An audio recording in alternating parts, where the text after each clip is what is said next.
தெரியல மாவட்டம் அங்க வராது உனக்கு தெரியல தானே அலை பிச்சுன்னு போய் அந்த பாலமே காணும்.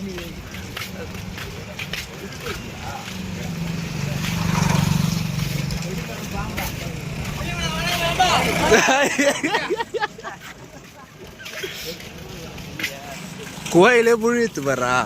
ஐயா அந்த குதிரை பக்கத்துல எவ்வளோ ஒருத்த உட்காந்துக்கிறாடா.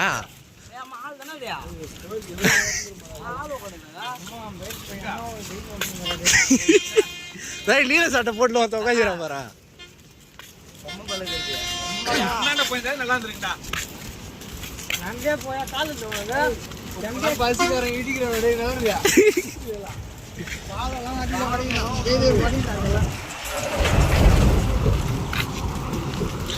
ஐ வீரான பைப்பு எம்மா ஆயிட்டு வந்துட்டு போறா.